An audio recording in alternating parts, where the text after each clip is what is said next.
Friends, इस video में हम लोग बात करने वाले हैं माइक्रोस्कोपिक और मैक्रोस्कोपिक प्रॉपर्टीज को लेके, जो कि थर्मोडायनेमिक्स बेसिक कंसेप्ट का एक पार्ट है। यहाँ से फ्रेंड्स एग्जाम्स में भी क्वेश्चंस पूछे जाते हैं और जो ऑब्जेक्टिव क्वेश्चंस पूछे जाते हैं वो थोड़ा सा क्वेश्चंस क्या है, राउंड राउंड मतलब घुमा के क्वेश्चन देता है। तो ये टॉपिक एक बार देख लेते हैं कि चीज़ें होती क्या है। अगर ये चीज़ें क्लियर हो जाएगी तो आपके जो ऑब्जेक्टिव क्वेश्चंस है वो सब आपको इजीली क्लियर हो जाएंगे और आपको चीज़ें भी क्लैरिफाई हो जाएगी, क्योंकि इस टॉपिक का हेल्प हम लोग को आगे पढ़ने जब बढ़ेंगे तो उसमें भी मिलेगा। और ये टॉपिक आप फ्लूइड मैकेनिक्स में भी पढ़ेंगे, जो माइक्रोस्कोपिक और मैक्रोस्कोपिक प्रॉपर्टीज होती है। तो फिलहाल हम लोग फ्रेंड्स इसके बारे में बात करने वाले हैं। पहला चीज कि ये जो हमारे पास माइक्रोस्कोपिक होता है, इसका एक और नाम है। ये माइक्रोस्कोपिक को हम लोग और क्या बोलते हैं, इसको हम लोग बोलते हैं स्टैटिस्टिकल। ये जो आपका है इसको हम लोग क्या बोलते हैं, और इसको हम लोग बोलते हैं स्टैटिस्टिकल एनालिसिस या प्रॉपर्टी स्टैटिस्टिकल। और ये जो हमारे पास मैक्रोस्कोपिक प्रॉपर्टी है इसको हम लोग क्या बोलते हैं, इसको हम लोग बोलते हैं क्लासिकल थर्मोडायनेमिक्स या क्लासिकल एनालिसिस। ठीक है, तो ये जो स्टैटिस्टिकल है, क्लासिकल है, क्यों बोला जाता है और क्या एनालिसिस करना है इसके अंदर, समझते हैं इस चीज को। देखिए, मान लीजिए कि जो हमारा माइक्रोस्कोपिक प्रॉपर्टीज है इसके अगर अंदर हम लोग अगर बात करें तो ये आपका मान लीजिए एक सिलेंडर पिस्टन है। सिलेंडर पिस्टन एक ले लेते हैं, मान लीजिए कि सपोज ये आपका सिलेंडर पिस्टन है और यहाँ पर क्या है, नंबर ऑफ मॉलिक्यूल भरे हुए हैं। अब देखिए, किसी भी कंटेनर के अंदर जो मॉलिक्यूल होंगे वो दो तरीके से होंगे, या तो मॉलिक्यूल बहुत पास पास होंगे या मॉलिक्यूल बहुत दूर दूर होंगे। ठीक है, यहाँ पे अगर मैं माइक्रो की बात करूँ तो माइक्रो का मतलब होता है सूक्ष्म, छोटा, और मैक्रो का मतलब होता है बड़ा, मतलब बड़े लेवल पे। तो अगर हम लोग बात कर रहे हैं माइक्रो का, तो माइक्रो का मतलब छोटा, मतलब एक छोटे छोटे पार्टिकल को लेके एनालिसिस करना पड़ेगा। और मैक्रोस्कोपिक में बात करें तो बड़ा, मतलब हर एक मॉलिक्यूल को एनालिसिस अगर किया जाए तो वो थोड़ा सा टिपिकल हो सकता है। कैसे, समझते हैं। मान लीजिए कि ये हमारे पास कोई कंटेनर है और ये जो आपका सिलेंडर पिस्टन का अरेंजमेंट ले लेते हैं और इसके अंदर नंबर ऑफ मॉलिक्यूल है और ये मॉलिक्यूल नंबर ऑफ मॉलिक्यूल कम है, तो कम है तो मॉलिक्यूल क्या होंगे, दूर दूर रहेंगे। अब हमने इसको क्या किया है फ्रेंड्स, इसको मैंने हीटिंग करना स्टार्ट कर दिया है। अब देखिए क्या होगा, जब मैं इसको हीटिंग करना स्टार्ट करूंगा तो ये वाला जो पोर्शन है, ये जो आपका है, सपोज इसका टेम्परेचर जो है, सबसे ज़्यादा जो टेम्परेचर होगा जो बॉटम पोर्शन से टच रहेगा उसका होगा। तो मान लीजिए कि सपोज इस जो आपका मॉलिक्यूल है इसका टेम्परेचर, एक एग्जांपल ले लेते हैं, सपोज 400 डिग्री सेल्सियस है, तो इसके जो ऊपर वाला मॉलिक्यूल है इससे ये डायरेक्ट टच में नहीं है, इसके गैप है। तो गैप है तो डेफिनेटली इसका जो टेम्परेचर है 400 से कुछ कम आएगा। तो मान लीजिए कि सपोज इसका टेम्परेचर 300 डिग्री सेल्सियस आया और ये जो मॉलिक्यूल है इसका टेम्परेचर मान लो 150 डिग्री सेल्सियस आया। मतलब इसमें आपके जो मॉलिक्यूल दिख रहे हैं उसके मॉलिक्यूल का टेम्परेचर क्या है, अलग अलग है। एक और एग्जाम्पल लेता हूँ जिसके अंदर में जो मॉलिक्यूल है वो लार्ज नंबर ऑफ मॉलिक्यूल होने के कारण क्या है, वो मॉलिक्यूल एक दूसरे से चिपके हुए हैं। जैसे ये आपका जो मॉलिक्यूल है, तो ये आपका मॉलिक्यूल एक दूसरे से चिपका हुआ है। देखिए यहाँ पर ये आपका कंडीशन है, जो आपका मॉलिक्यूल चिपका हुआ है इस तरीके से। अब हम लोग क्या कर रहे हैं, इसको हीटिंग करना स्टार्ट करते हैं। तो ये हमने इसको हीटिंग करना स्टार्ट किया। अब देखिए इसमें आपका जो टेम्परेचर का वेरिएशन है वो कैसा दिख रहा है। ये आपका जो टेम्परेचर है, जो ये आपका नीचे वाला, मान लीजिए कि सपोज इसी के इक्विवेलेंट ले लेते हैं 400 डिग्री सेल्सियस, लेकिन जब आप इसके ऊपर वाला टेम्परेचर देखेंगे तो ये इससे चिपका हुआ है, मतलब कंटिन्यू हीट ट्रांसफर हो रहा है। और इस केस में मान लीजिए कि सपोज इसका टेम्परेचर कितना हुआ, 390 डिग्री सेल्सियस। उसी तरीके से ऊपर जाएंगे तो 380 डिग्री सेल्सियस, फिर 375 डिग्री सेल्सियस, मतलब इस तरीके का टेम्परेचर का वेरिएशन दिखेगा। अब देखिए, अगर मैं बात करूं यहाँ पर नंबर ऑफ मॉलिक्यूल कम है तो मॉलिक्यूल दूर दूर है, और मॉलिक्यूल दूर दूर है तो इसमें हर एक मॉलिक्यूल का अलग अलग एनालिसिस करना पॉसिबल हो सकता है। लेकिन इसके अंदर इतने ज़्यादा नंबर ऑफ मॉलिक्यूल भरे हुए हैं तो आप हर एक मॉलिक्यूल का इंडिविजुअली पकड़कर उसको एनालिसिस नहीं कर सकते, क्योंकि ये बहुत ज़्यादा क्या है, कॉम्प्लिकेटेड हो जाएगा। मतलब मैं यहाँ पे अगर बात कर रहा हूँ तो ये जो नंबर ऑफ मॉलिक्यूल्स है आपके, इसमें सभी का टेम्परेचर वेरिएशन आपको अलग अलग है, लेकिन इसमें मैं इसका एवरेज बिहेवियर कंसीडर कर सकता हूँ क्या। इसमें देखिए ये आपका 380, 390, 340, इसमें मैं इसका एवरेज बिहेवियर ले सकता हूँ क्योंकि सभी मॉलिक्यूल का टेम्परेचर करीब करीब आसपास है। तो इसमें मैं क्या है, due to large number of molecule, यहाँ पर मैं जो कंसीडर करूँगा वो मैं क्या कंसीडर करूंगा, एवरेज बिहेवियर, ठीक है यहाँ पर। लेकिन यहाँ पर मैं एवरेज बिहेवियर मॉलिक्यूल का कंसीडर नहीं कर सकता। तो यहाँ पर देखिए फाइनली कंक्लूजन क्या समझ में आ रहा है कि अगर मान लीजिए इसका मैं कोई मुझसे पूछे कि भैया इसका एवरेज टेम्परेचर कितना होगा, तो एवरेज टेम्परेचर मान लीजिए कि सपोज इसका कैलकुलेट करते हैं, तो सपोज मान लो कि एग्जांपल 385 डिग्री सेल्सियस अगर आता है तो मैं बोलूँगा कि हाँ इसके अंदर जो भी फ्लूइड है उसका एवरेज टेम्परेचर 385 डिग्री सेल्सियस है। लेकिन यहाँ पर आप एवरेज लोगे तो बहुत ज़्यादा वेरिएशन आ जाएगा। क्यों? क्योंकि यहाँ पर हर एक का टेम्परेचर 385 के आसपास है, लेकिन यहाँ पर अगर आप एवरेज लोगे तो यहाँ पर एवरेज आपको अगर मान लीजिए कि 250 या 275 के आसपास मिलेगा, तो 275 और 400 में बहुत ज़्यादा वेरिएशन है, और 275 और 150 में भी बहुत ज़्यादा वेरिएशन है। मतलब आप यहाँ पर एवरेज बिहेवियर का जो कंसेप्ट है उसको आप अप्लाई नहीं कर पाएंगे, तो यहाँ पर ये आपका एवरेज बिहेवियर वाला पोर्शन यूज नहीं होगा। अब देखिए माइक्रोस्कोपिक और मैक्रोस्कोपिक की कहानी क्या है। माइक्रोस्कोपिक एनालिसिस के अंदर हम लोग हर एक मॉलिक्यूल का इंडिविजुअली बिहेवियर को कंसीडर करते हैं, मतलब यहाँ पर एवरेज बिहेवियर को नहीं लिया जाता है। इस पे हम लोग जो कंसीडर करते हैं वो कैसा कंसीडर करते हैं, individual behaviour of the molecule, individual behaviour of the molecule is considered, molecule is considered, ठीक है। मतलब हर एक मॉलिक्यूल का अलग अलग बिहेवियर को कंसीडर किया जाता है।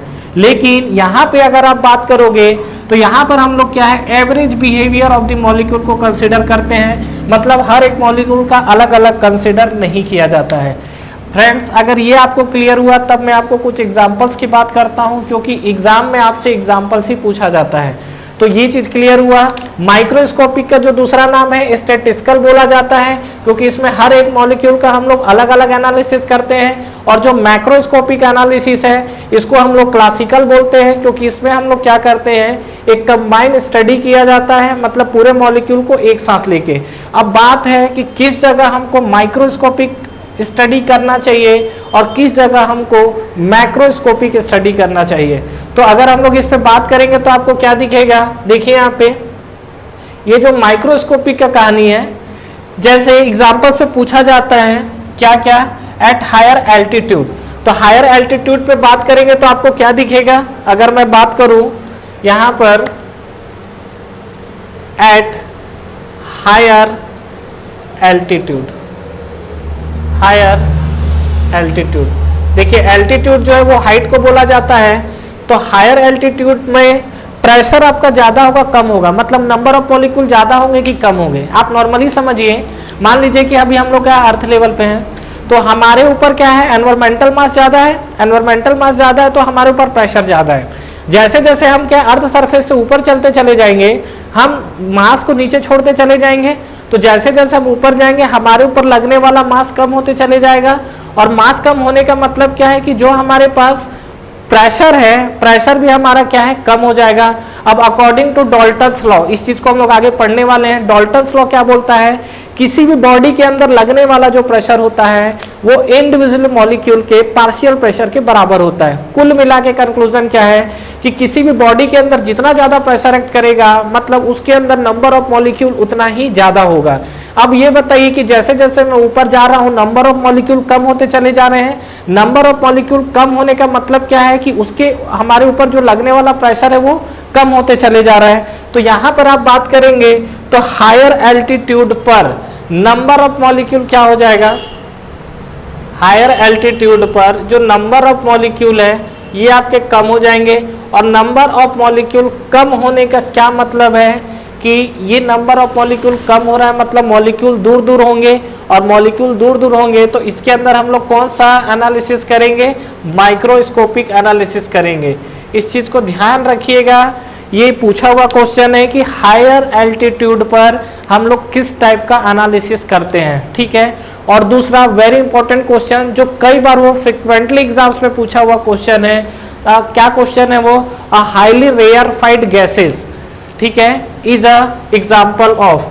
तो समझते हैं हाईली रेयरफाइड गैसेस है, तो एक बार हम लोग इस पे बात कर लेते हैं। कुछ एग्जाम्पल्स लेके चल रहा हूं जो आपसे एग्जाम्स में मैक्सिमम पूछे जाते हैं। क्या हाईली रेयरफाइड गैसेस क्या होगा, देखिए यहाँ पे मैंने क्या कहा, हाईली रेयरफाइड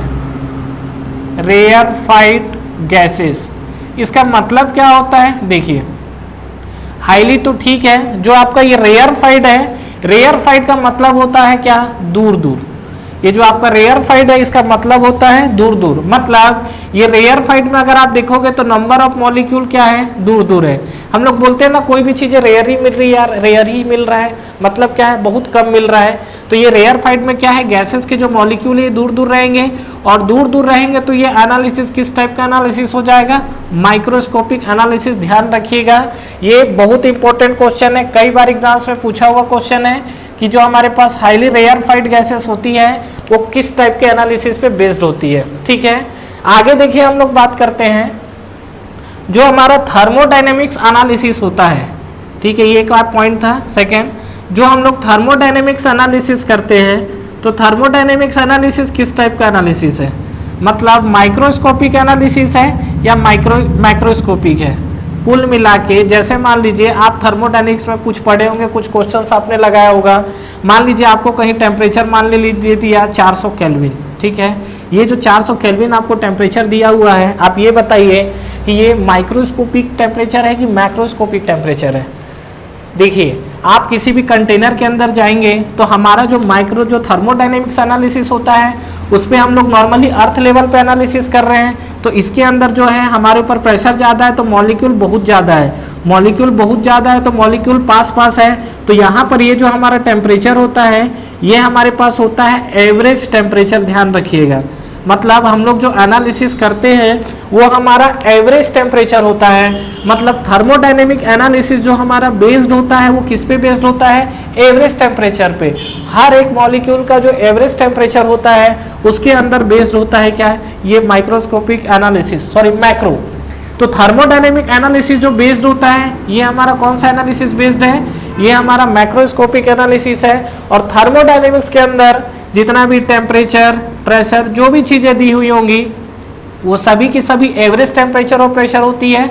मतलब वहां पर वो एनालिसिस किस पे हो गया, मैक्रोस्कोपिक पे। तो आप फ्रेंड्स ऐसा सीधा सीधा अगर आप इसको डेफिनेशन फॉर्म में लिखना चाहते हैं तो नोट करिए, मैं आपको बता देता हूं। अगर आप माइक्रोस्कोपिक को लिख रहे हैं तो पहला लिखिए it is also known as statistical analysis, या इसको ब्रैकेट में डालिए और इसमें आप क्या लिखेंगे, in this analysis each and individual behavior of the molecule is taken into account। क्या बोल रहा हूं, in this analysis each and every individual molecule behavior of the molecule is taken into account or consideration। ठीक है, और macroscopic में बात करेंगे तो in this analysis always take average behavior of the molecule। Okay, मतलब एवरेज बिहेवियर ऑफ जो molecule है उसका हम लोग कंसिडरेशन लेते हैं, और इसमें हम लोग क्या है, हर एक मॉलिक्यूल का अलग अलग करके एनालिसिस लेते हैं। ठीक है फ्रेंड्स, और ये हायर एल्टीट्यूड, ध्यान रखिएगा ये सब एग्जाम्स में क्वेश्चन पूछे जाते हैं, और हाईली रेयरफाइड गैसेस ये तो आपसे कई बार एग्जाम्स में पूछा हुआ क्वेश्चन है। फ्रेंड्स हमारा ऑनलाइन टेस्ट सीरीज स्टार्ट हो चुका है SSC JEE के लिए, जिसको आप बिल्कुल ज्वाइन कर सकते हैं। इस टेस्ट सीरीज में फ्रेंड्स आपको कितने क्वेश्चंस करेक्ट हो रहे हैं, इनकरेक्ट हो रहे हैं, ओवरऑल आपकी टाइम कंज्यूमिंग कितनी हो रही है, कितने आपके मार्क्स निगेटिव हो रहे हैं, ओवरऑल आपका जो टेस्ट परफॉर्मेंस है, टेस्ट की रैंकिंग क्या है, ये सारी की सारी जो चीजें एनालिसिस है वो आपको एक ही प्लेटफॉर्म पे मिलेगा। तो बिल्कुल फ्रेंड्स आपको ये टेस्ट सीरीज ज्वाइन करना चाहिए, बिल्कुल अफोर्डेबल प्राइस पे ये टेस्ट सीरीज अवेलेबल है, जो कि आपको नीचे डिस्क्रिप्शन में और फर्स्ट कमेंट बॉक्स पे मिलेंगे। इसके अलावा इस पे फ्रेंड्स अगर आप 10% का एडिशनल ऑफ चाहते हैं तो आप मेरा प्रोमो कोड यूज कर सकते हैं। जो मेरा प्रोमो कोड है वो आपको नीचे डिस्क्रिप्शन पे मिलेगा। तो जब भी आप टेस्ट सीरीज को बाई करें, ये प्रोमो कोड को अप्लाई करें, इस पे आपको 10% के एडिशनल ऑफ मिलेंगे। तो ठीक है फ्रेंड्स, अगर आप इस वीडियो से रिलेटेड कंटिन्यू और भी अपडेट्स चाहते हैं तो आप हमारा टेलीग्राम चैनल को ज्वाइन कर सकते हैं। टेलीग्राम चैनल के लिंक भी आपको नीचे डिस्क्रिप्शन पे मिल जाएंगे। तो फ्रेंड्स इस वीडियो को लाइक करिए, फ्रेंड्स के साथ शेयर करिए और इस चैनल को सब्सक्राइब करिए, बेल आइकन प्रेस करना ना भूलें और एग्जाम्स की आप तैयारी करते रहिए। Wish you all the best.